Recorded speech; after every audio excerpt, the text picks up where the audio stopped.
오늘 우리에게 주시는 하나님의 말씀은 신약성경 사도행전 10장 30절부터 33절까지 말씀입니다. 고넬료가 이르되 내가 나흘 전 이맘때까지 내 집에서 제9시 기도를 하는데 갑자기 한 사람이 빛난 옷을 입고 내 앞에 서서 말하되 고넬료야, 하나님이 내 기도를 들으시고 내 구제를 기억하셨으니 사람을 요바에 보내어 베드로라 하는 시몬을 청하라. 그가 바닷가 무두장이 시몬의 집에 유숙하느니라 하시기로 내가 곧 당신에게 사람을 보내었는데 오셨으니 잘하였나이다. 이제 우리는 주께서 당신에게 명하신 모든 것을 듣고자 하여 다 하나님 앞에 있나이다. 아멘.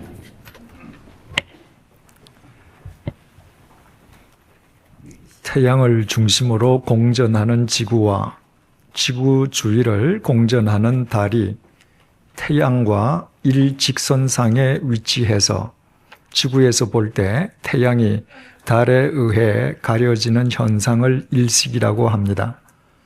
이때 달에 의해서 태양 전체가 가려지는 것을 계기일식, 부분적으로 가려지는 것을 부분일식이라고 합니다. 제가 어릴 때 밤을 새워서 즐겨 읽던 모험 소설들 가운데에 일식과 관련된 내용이 있었습니다.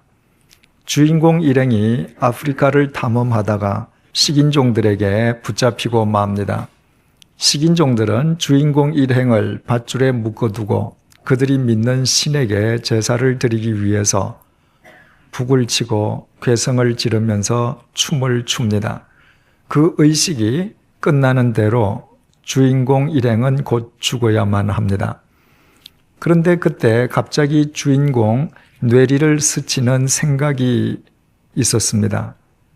이제 조금 있으면 곧 일식이 시작되는 시간이라는 생각이었습니다. 주인공이 식인종 추장에게 자신이 지금 하늘에 떠 있는 태양을 없애겠다고 말을 합니다. 물론 식인종 추장은 믿지 않습니다. 그러나 그 순간부터 주인공은 그럴듯하게 주문을 외우기 시작합니다. 그리고 얼마 지나지 않아서 정말 하늘에 떠 있던 태양이 사라지더니 마침내 온 사방이 캄캄해집니다. 하늘에서 일어나는 그 희한한 현상을 자신들의 눈으로 목격하던 식인종들은 혼비백산했고 그로 인해서 우여곡절을 겪으면서 주인공 일행은 죽음의 위기로부터 구사일생으로 살아나게 됩니다. 그때 읽었던 그 장면이 얼마나 제게 강렬한 인상으로 남았던지 그 이후에 일식을 한 번도 제 눈으로 직접 목격해 본 적이 없었던 저는 성인이 되어서까지 계기일식이든 혹은 부분일식이든 태양이 달에 의해 가려지는 일식이 시작되기만 하면 소설 속의 식인종들처럼 달에 가려지는 해를 육안으로 볼 수 있다고 믿었습니다. 그러다가 제가 제 눈으로 일식을 직접 목격하는 기회가 있었습니다. 제가 스위스 제네바에서 기거하던 1999년 8월 11일 20세기 최대의 일식이 유럽 대륙에서 있었습니다. 당일 아침 11시 7분에 일식이 시작되어서 낮 12시 29분에는 태양의 91.8%가 가리워져 일식이 최고조에 달할 것이라는 예고가 매스컴을 통해서 수차례나 보도되었습니다. 마침 그날 오전 중에 저는 여름 방학을 맞아서 서울에서 제네바로 저를 찾아온 가족들과 함께 자동차를 타고 고속도로를 달리고 있었습니다. 일식이 시작되는 것으로 알려진 오전 11시 7분이 가까워지자 고속도로를 달리던 자동차들은 저마다 약속이라도 한 듯이 도로변에 멈추었습니다. 그 자동차로부터 나온 사람들은 고속도로변에 일렬로 쭉 늘어서서 하늘을 쳐다보았습니다. 일식을 관찰하기 위함이었습니다. 저 역시 자동차를 멈추고 내려서 평생 처음으로 일식을 직접 목격할 수 있다는 기대감으로 가족들과 함께 하늘을 쳐다보았습니다. 그리고 그제야 아무리 달에 의해서 태양이 가려지는 일식이라 하지만 맨눈이나 선글라스만으로는 그 태양을 절대로 볼 수 없다는 사실을 알게 되었습니다. 고속도로변에 서 있는 그 많은 사람들 가운데에서 태양 관찰 안경을 쓰지 않고 일식이 일어나는 태양을 보겠다고 서 있는 사람은 우리 가족 6명밖에 없었습니다. 달에 가려지는 일식이 시작되면 소설 속의 식인종들처럼 맨눈으로 일식을 볼 수 있다고 생각했던 것은 그야말로 무지의 소치였습니다. 시간이 점점 지나면서 마치 하늘이 온통 먹구름이 낀 것처럼 사방이 어둑어둑해지기 시작했습니다. 태양이 달의 약 91% 정도 가려져서 남아있는 태양이라고는 사람 눈 쌍꺼풀 정도로 얇아졌습니다. 그런데도 태양은 역시 태양, 남아있는 그 작은 태양조차도 맨눈이나 선글라스로는 볼 수가 없었습니다. 마침 그때 자동차 안에 있는 콜라병이 생각났습니다. 혹 검은 액체가 들어있는 콜라병을 안경 대용으로 사용하면 일식을 볼 수 있지 않겠는가 생각이 들어서 콜라병을 여러 개 가지고 나와서 아이들에게도 하나씩 나누어 주고 눈앞에서 콜라병을 이리저리 돌렸습니다마는 이번에는 아예 아무것도 보이지 않았습니다.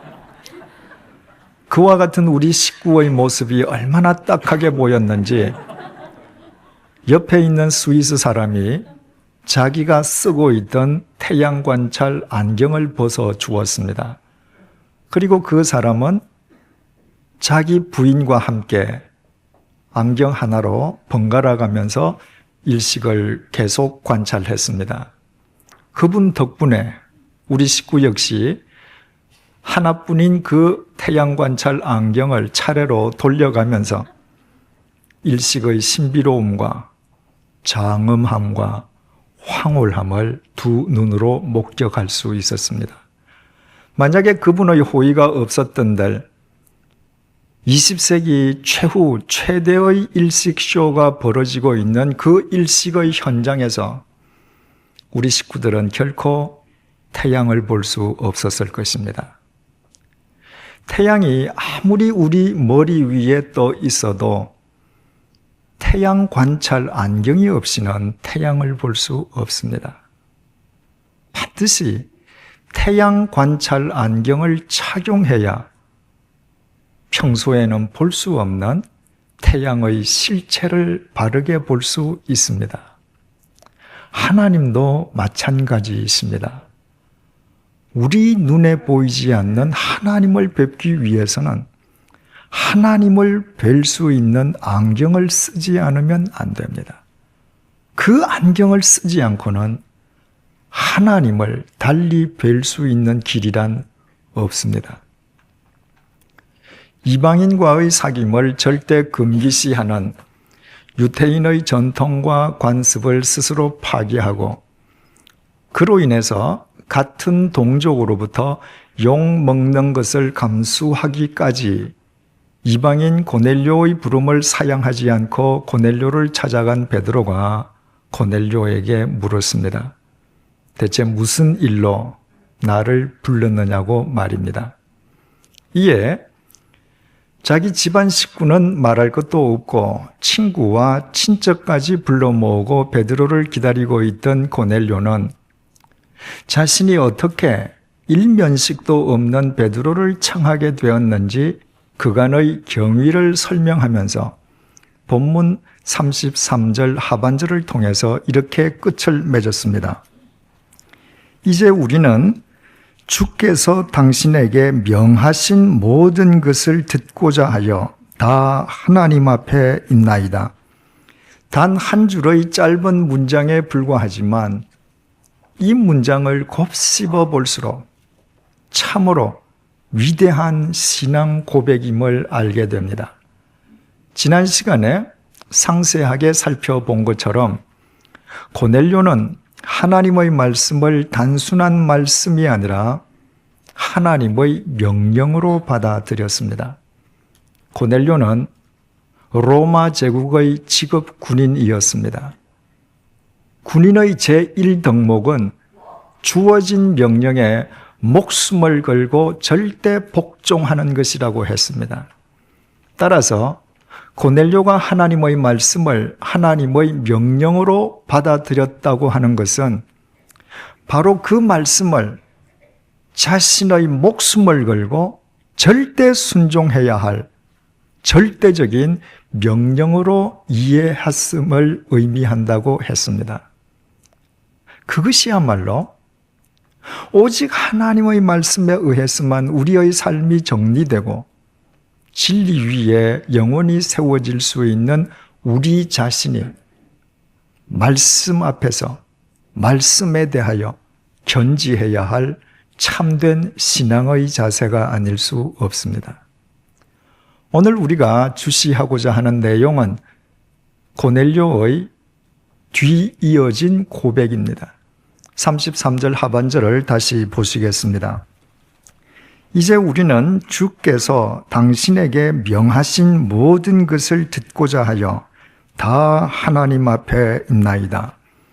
지금 고넬료 앞에는 고넬료 자신과 똑같은 인간인 베드로밖에 없습니다.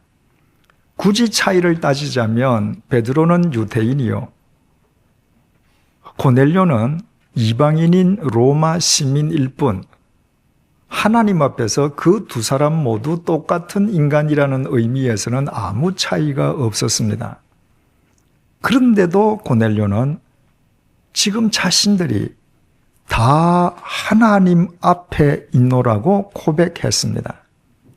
고넬료는 하나님께서 이 땅과는 무관하게 하늘 높이 계시거나 멀리 산 너머 혹은 바다 건너 계시는 분이 아니라 하나님께서는 당신의 말씀 속에 거하시는 분이시라는 사실을 바르게 이해하고 있었습니다.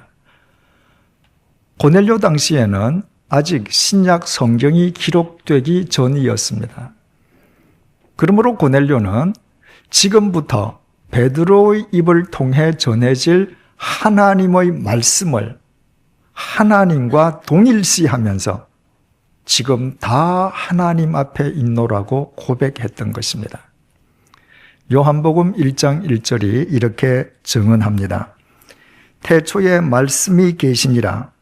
이 말씀이 하나님과 함께 계셨으니 이 말씀은 곧 하나님이시니라. 하나님은 말씀이십니다. 그래서 하나님께서 말씀으로 천지를 창조하셨습니다. 말씀이 곧 하나님이시기 때문입니다. 따라서 하나님은 말씀이시고 말씀이 하나님이심을 알아 하나님의 말씀과 하나님을 동일시하게 받아들인 고넬료의 통찰력이야말로 위대한 영적 통찰력이 아닐 수 없습니다. 우리는 여기에서 대단히 중요한 사실을 깨닫게 됩니다. 하나님께서 말씀이시고 말씀이 곧 하나님이시라면 그 말씀을 통하지 않고서는 하나님을 알 수 있는 길이 없다는 것입니다. 그 말씀을 통하지 않고서는 그 누구도 하나님을 바르게 알 수 없습니다. 바꾸어 말씀드리면 하나님은 말씀이시요 말씀이 곧 하나님이시기에 하나님의 말씀이 하나님을 알게 해주고 하나님을 직접 뵐 수 있도록 해주는 안경이라는 사실입니다. 신이 인간이 알 수 없는 자기 자신을 신 스스로 인간에게 밝혀 보여 가르쳐 주는 것을 계시라고 하는데, 이 계시의 관점에서 종교는 자연 종교와 계시 종교로 구별되게 됩니다. 자연 종교는 인간의 본성 혹은 자연적인 능력으로 신을 온전히 이해하고 파악할 수 있다는 입장으로서 일명 이성 종교라고도 합니다. 신을 아는 데에 신의 도움이 전혀 필요 없고 인간의 이성만으로 신을 얼마든지 알 수 있다는 것입니다. 반면에 계시 종교는 인간이 스스로의 능력으로는 결코 알 수 없는 하나님의 신비와 진리를 하나님 당신께서 친히 밝혀주심으로 인간은 비로소 깨달을 수 있다는 입장입니다. 이런 관점에서 기독교는 계시 종교입니다. 인간이 눈으로 볼 수 없는 무한하신 하나님께서 당신 자신을 인간에게 친히 보여 가르쳐 주심으로 우리는 그 하나님을 비로소 알 수 있기 때문입니다. 계시는 또 일반 계시와 특별 계시로 분류됩니다. 일반 계시는 하나님께서 자연 현상을 통해서 당신 자신이 어떤 분이신지를 보여주는 것을 뜻합니다. 우리는 끝도 없이 펼쳐져 있는 우주의 광활함, 폭풍의 위력, 계절의 변화 등 자연 현상을 통해서 그 모든 우주 만물을 창조하신 하나님이 얼마나 위대한 분인지를 알 수 있습니다. 하지만 자연 계시를 통해서는 하나님의 외적 능력밖에 알 수 없습니다. 자연 계시를 통해서는 외적으로 드러나는 하나님 능력 이외에는 알 수 없다는 말입니다. 반면에 특별 계시는 하나님 아버지께서 당신 자신을 특별히 알 수 있도록 인간에게 특별히 베풀어 주신 계시로서 곧 하나님의 말씀인 성경 말씀입니다.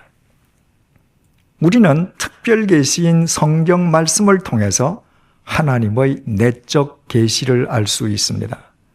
하나님의 외적 능력뿐만 아니라 하나님의 속성과 의도, 하나님의 뜻과 섭리, 하나님의 사랑과 공의를 이 말씀을 통해 정확하게 이해할 수 있는 것입니다. 예컨대 야구를 좋아하는 야구 팬들이 이승엽 선수의 활약에 아무리 열광한다 해도 TV를 통해서 이승엽 선수의 경기를 관찰하는 것만으로는 이승엽 선수의 외적 능력밖에 알 수 없습니다.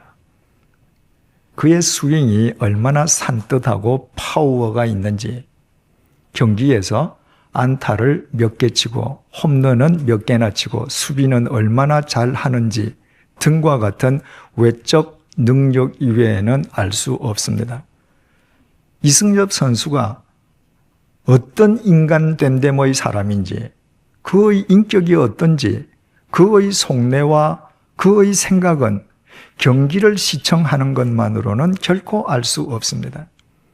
누구든지 그와 같은 것을 알기를 원한다면 그 사람은 이승엽 선수를 취재한 기사를 읽든지 이승엽 선수의 인터뷰 내용을 읽든지, 혹 있다면 이승엽 선수가 직접 쓴 글을 특별히 읽어야만 합니다.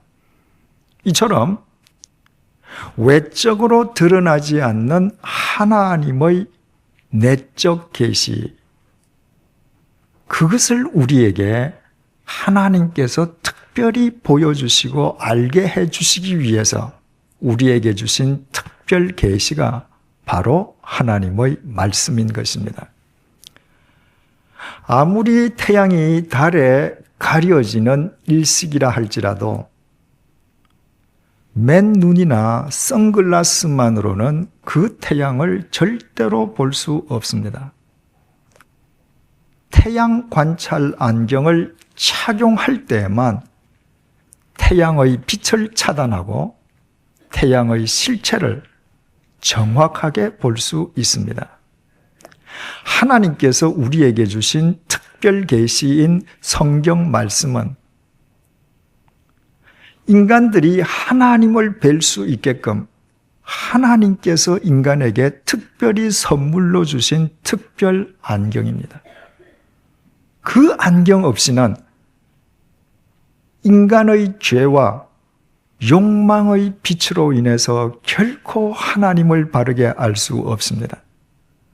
그 말씀의 안경을 착용할 때에만 인간의 죄와 욕망의 빛을 차단하고 영원하고 무궁하신 하나님의 실체를 바르게 알 수 있고 뵐 수 있습니다.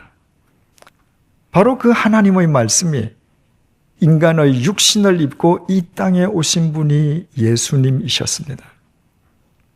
인간의 눈으로 볼 수 없는 하나님께서 인간이 당신을 눈으로 볼 수 있게끔 육신의 몸을 입고 이 땅에 오신 예수 그리스도를 통해서 당신의 모든 것을 인간에게 보여주신 것입니다. 그래서 예수님에게 하나님을 직접 보여달라고 빌립 제자가 요구했을 때 예수님께서 그 빌립에게 이렇게 말씀하셨습니다. 요한복음 14장 9절에서 11절 말씀입니다. 빌립아, 내가 이렇게 오래 너희와 함께 있으되 네가 나를 알지 못하느냐? 나를 본 자는 아버지를 보았거늘 어찌하여 아버지를 보이라 하느냐? 내가 아버지 안에 거하고 아버지는 내 안에 계신 것을 네가 믿지 아니하느냐? 내가 너희에게 이르는 말은 스스로 하는 것이 아니라 아버지께서 내 안에 계셔서 그의 일을 하시는 것이라. 내가 아버지 안에 거하고 아버지께서 내 안에 계심을 믿으라. 결국 빌립은 자기 눈에 보이는 육신을 입고 계시는 예수님을 통해서 눈에 보이지 않는 하나님을 정확하게 뵐 수 있었던 것입니다. 그러나 우리는 예수님과 동시대의 사람들이 아닙니다.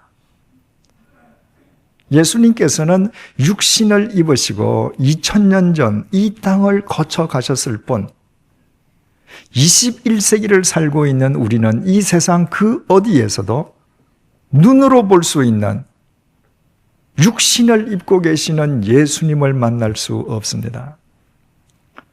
우리가 눈에 보이는 예수님을 만날 수 없다고 해서 우리가 하나님마저 뵐 수 없는 것입니까? 결코 그렇지 않습니다. 우리는 언제든지 특별 계시인 하나님의 말씀 속에서 육신을 입고 이 땅에 오셨던 예수님을 만나 뵐 수 있고 그 예수님을 통해서 보이지 않는 하나님을 정확하게 뵐 수 있습니다. 말씀 속에서 인간을 섬기시기 위해 이 땅에 오시고 더러운 인간의 죗값을 대신 치러주시기 위해 당신 자신을 십자가의 제물로 내어놓으신 예수 그리스도를 만남으로 우리는 그 예수님을 통해서 인간을 향한 하나님의 깊은 사랑을 확인할 수 있게 됩니다. 말씀 속에서 어떤 경우에도 불의와 거짓과 타협하시지 아니하시고 예루살렘 성전을 강도의 구별로 전락시킨 사악한 무리를 쫓아내시는 예수 그리스도의 삶을 통해서 우리는 하나님의 정의와 공의를 똑바로 볼 수 있습니다. 그뿐이 아닙니다. 예수님께서 요한복음 14장 26절을 통해서 이렇게 말씀하셨습니다. 보혜사 곧 아버지께서 내 이름으로 보내실 성령 그가 너희에게 모든 것을 가르치고 내가 너희에게 말한 모든 것을 생각나게 하리라. 주님께서는 성령님의 역할을 우리에게 모든 것을 가르쳐 주시고 주님의 모든 말씀을 생각나게 하는 것이라고 밝혀주셨습니다. 그러므로 주님의 모든 말씀이 기록되어 있는 이 성경 말씀을 통해서만 우리는 성령 하나님께서 지금 내게 무엇을 말씀하시고 무엇을 역사하시는지도 바르게 알게 되는 것입니다. 이처럼 우리는 하나님께서 우리에게 특별한 선물로 주신 말씀의 안경을 통해서만 성부, 성자, 성령, 삼위일체 하나님을 바르게 뵐 수 있고 또 삼위일체 하나님의 뜻을 바르게 분별할 수 있습니다. 그러므로 그 하나님의 말씀에 의해서만 우리의 삶이 바르게 정리되고 또 진리 위에 영원히 세워질 수 있으면 두말할 나위가 없습니다. 그래서 잠언서 1장 7절이 이렇게 증언합니다. 여호와를 경외하는 것이 지식의 근본이거늘 미련한 자는 지혜와 훈계를 멸시하느니라. 여기에서 지혜와 훈계는 물론 하나님의 말씀입니다. 하나님의 말씀을 멸시하는 것이 미련한 짓인 것은 하나님의 말씀을 멸시한다는 것은 욕망에 눈먼 인간이 스스로 자기 인생의 주관자가 되는 것을 의미하는 것인즉 그것이야말로 맨눈이나 선글라스 심지어는 콜라병으로 태양을 보려는 것처럼 미련하기 짝이 없는 짓이기 때문입니다. 아무리 일식이 일어나도 태양 관찰 안경만으로 태양을 볼 수 있는 것처럼 우리는 말씀의 안경만으로 삼위일체 하나님을 바르게 알 수 있고 진리 위에 우리를 바르게 세울 수 있습니다. 그러므로 하나님의 모든 말씀을 절대 순종해야 할 절대적인 명령으로 받아들이는 것이야말로 지식의 근본이 아닐 수 없습니다. 그것은 바로 자기 자신을 위한 최고, 최선의 길이기 때문입니다. 만약 여러분들께서 이 사실을 정녕 믿으신다면 저는 이 시간에 새신자반을 통해서 제기했었던 질문을 다시 한번 여러분 앞에 제기할 수밖에 없습니다. 여러분이 정말 하나님을 믿으신다면 그동안 하나님의 말씀을 단 한 번이라도 완독해 보신 적이 있습니까? 매일 아침에 단 한 구절이라도 하나님의 말씀을 읽고 하루의 일과를 시작하십니까? 만약에 이 질문에 그렇다고 대답할 수 없다면 제가 다시 질문하겠습니다. 하나님을 믿는다면서도 말씀의 안경을 쓰고 하나님을 바르게 알려 하지도 않고 하나님의 말씀으로 하루의 일과를 시작하려 하지도 않는다면 여러분은 대체 지금 무엇을, 누구를 믿는 것입니까? 남자와 여자가 서로 만나서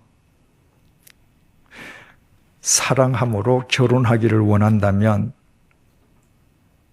반드시 대화를 통해서 상대가 어떤 사람인지 먼저 알아야 합니다.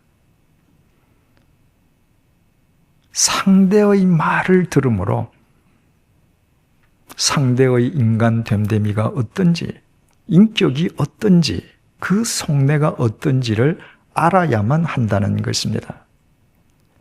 만약 어떤 남자가 여자를 만나서 그 여자로부터 단 한마디의 말도 듣지 않고 그녀를 사랑해서 결혼하려 한다면 그것은 순간적인 자기 감정에 자기 스스로 속는 미련한 짓 아니겠습니까? 하나님을 믿는다면서도 하나님의 말씀 속에서 하나님을 배려하지는 않고 하나님의 말씀으로 하루의 삶을 시작하려 하지 않는다면 그 사람은 결국 자기 욕망과 자기 생각을 섬기는 자기라는 우상 숭배자에 불과하지 않겠습니까? 고작 공동묘지에서 한 줌의 흙으로 사라져버릴 인간이 자기 자신을 절대시하는 자기 숭배자가 된다는 것보다 더 미련한 짓이 어디에 있겠습니까? 그 위에 더하여 그런 사람에게는 더 큰 위험이 도사리고 있습니다. 하나님을 믿는다면서도 자기 스스로 하나님의 말씀을 보려 하지는 않고 겨우 일주일에 한 번 주일 예배에 참석해서 목사의 설교를 듣는 것만으로 신앙생활의 모든 것이라고 생각한다면 그 사람은 실은 하나님께 속한 사람이 아니라 주일 예배 시간에 설교하는 목사 개인에게 예속된 사람이기가 쉽습니다. 생각을 해보십시오. 눈에 보이지 않는 하나님을 눈에 보이는 성경을 통해서 직접 배려하지는 않고 주일 예배 시간에 목사의 설교만으로 만족하려 한다면 그 사람이 어떻게 눈에 보이는 설교자, 목사 개인에게 예속되지 않을 수 있겠습니까? 그러나 설교하는 목사 개인에게 예속되는 것보다 더 큰 불행이 없는 것은 이 땅의 모든 목사 역시 저 자신을 포함해서 거룩하신 하나님 앞에서는 동일하게 추악한 죄인들이기 때문입니다. 그러므로 목사에게 예속된다는 것은 가장 비참하게 그 인생이 공동묘지에서 끝나버리게 되는 것을 의미합니다. 목사인 저는 단지 여러분들께서 여러분들의 삶 속에서 하나님을 의식하며 하나님과 동행할 수 있도록, 다시 말해서 하나님께서 여러분에게 특별한 선물로 주신 특별 안경인 말씀의 안경을 쓰고 매일매일 살아갈 수 있도록 여러분을 돕기 위해 이 자리에 존재하는 하나님의 도구에 지나지 않을 뿐입니다. 사랑하는 교우 여러분, 한국 개신교의 시발점이자 최고의 성지인 이곳 양화진 동산에서 우리가 함께 신앙생활하는 것을 진정 여러분의 영적 긍지로 여기고 계십니까? 그렇다면 이제부터 우리 모두 하나님의 특별하신 선물인 말씀의 안경을 착용하십시다. 날마다 하나님의 말씀을 읽으며 하나님의 말씀으로 하루의 일과를 시작하십시다. 그 말씀의 안경으로 성부, 성자, 성령 하나님을 바라보십시다. 그 말씀의 안경으로 자기 자신을 성찰하고 그 말씀의 안경으로 이웃을 보고 그 말씀의 안경으로 이 세상을 보면서 그 말씀의 안경으로 우리를 진리 위에 바르게 세우십시다. 그때부터 이 세상이 아무리 크나큰 위기로 요동친다 할지라도 우리의 일터, 우리의 가정, 우리의 사회는 우리로 인해 하나님의 생명과 진리와 사랑과 공의가 샘솟게 될 것입니다. 하나님께서는 말씀의 안경을 착용하고 살아가는 사람을 통해서 친히 역사하시기 때문입니다. 이것이 예수님께서 이렇게 말씀하신 이유입니다. 사람이 떡으로만 살 것이 아니요 하나님의 입으로부터 나오는 모든 말씀으로 살지라. 기도하시겠습니다. 주님, 아무리 태양이 떠 있어도 태양 관찰 안경이 없이는 태양의 실체를 볼 수 없듯이 말씀의 안경 없이는 하나님을 뵐 수 없음을 일깨워 주셔서 감사합니다. 무엇보다도 그 말씀의 안경을 우리 손에 쥐어 주신 것을 감사합니다. 그럼에도 하나님을 믿는다면서도 그 말씀의 안경을 착용하지는 않아 그동안 내 자신의 욕망과 생각을 섬기는 자기 우상 숭배자로 살아온 우리의 허물과 어리석음을 용서하여 주십시오. 이제부터 우리 모두 말씀의 사람이 되어 매일 말씀의 안경을 쓰고 하루의 일과를 시작하도록 도와주십시오. 그 말씀의 안경으로 이미 내 삶의 현장에 임해 계신 삼위일체 하나님을 뵙게 도와주십시오. 그 말씀의 안경으로 천지를 창조하신 성부 하나님을 더 세밀히 알게 해주시고 십자가의 보혈로 나를 구원하신 성자 하나님의 사랑을 더 깊이 보게 하시고 성령 하나님께서 내게 하시는 은밀한 말씀까지도 듣게 도와주십시오. 그 말씀의 안경으로 언제나 내 앞에 계신 하나님 앞에서 내 자신을 성찰하게 해주시고 그 말씀의 안경으로 내가 주님의 사랑으로 보듬어야 할 내 이웃을 보게 해 주십시오. 그 말씀의 안경으로 세상의 불의를 보게 해 주시고 그 말씀의 안경으로 이 세상에서 구현해야 할 하나님의 공의를 알게 해 주십시오. 그 말씀의 안경으로 극복해야 할 현실을 보게 해 주시고 그 말씀의 안경으로 지향해야 할 미래를 내다보게 해 주십시오. 그 말씀의 안경으로 육신의 눈에 보이는 것을 뛰어넘어 육안으로는 보이지 않는 영원을 날마다 보며 살게 도와주십시오.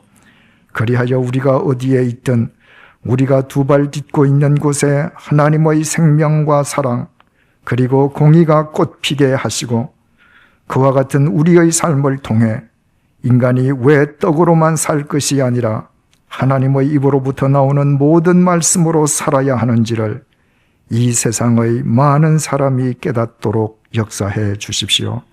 예수님의 이름으로 간절히 기도드립니다. 아멘.